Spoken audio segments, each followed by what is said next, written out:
গরু বিক্রেতা রইসুদ্দিন উমরা করে দেশে ফিরেছেন। দেশে ফিরেই চিত্রনায়িকা অপু বিশ্বাসকে নিজ গ্রামের বাড়িতে আমন্ত্রণ জানান তিনি। সেই আমন্ত্রণে সাড়া দিয়েই রইসুদ্দিনের বাড়িতে যান অভিনেত্রী। মঙ্গলবার বিকেলে সামাজিক যোগাযোগ মাধ্যম ফেসবুক লাইভে আসেন অপু। 3 মিনিট 13 সেকেন্ডের ফেসবুক লাইভে দেখা যায় গরু বিক্রেতা রইসুদ্দিনের সাথে গ্রামের পথে হাঁটছেন অপু বিশ্বাস। গ্রামের মেঠো পথে কিছুক্ষণ হাঁটার পর বাড়িতে উপস্থিত হন তারা। নাটোরের সিংড়া উপজেলার পাকুড়িয়া গ্রামের রইসুদ্দিনের বাড়ির সদস্যদের সঙ্গে দেখা করেন অপু। এ সময় অভিনেত্রীর সঙ্গে কাছের কয়েকজন উপস্থিত ছিলেন। অভিনেত্রীকে এক নজর দেখতে সেখানে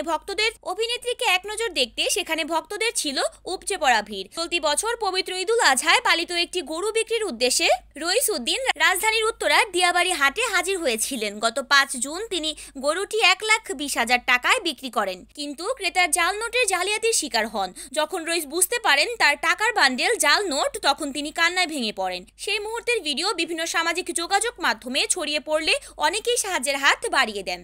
বৃদ্ধের পাশে সহায়তার হাত বাড়ান অপু বিশ্বাসও। জানা যায়, আলহাজ শামসুল হক ফাউন্ডেশন নামের একটি সংগঠন বৃদ্ধের গরু বিক্রির টাকা অনুদান হিসেবে প্রদান করে। তাই ফাউন্ডেশন কর্তৃপক্ষ অভিনেত্রীকে জানান বৃদ্ধকে গরু কেনার টাকা সাহায্য পেয়েছেন, তার উমরা পালনের ইচ্ছা রয়েছে, তাই উমরা করার জন্য অর্থ সাহায্য দিতে পারেন অপু। সেই পরামর্শ মাথায় রেখে গরু বিক্রেতার ইচ্ছা পূরণে এগিয়ে আসেন এই অভিনেত্রী। Desk news, Aruni Akter, NAN TV।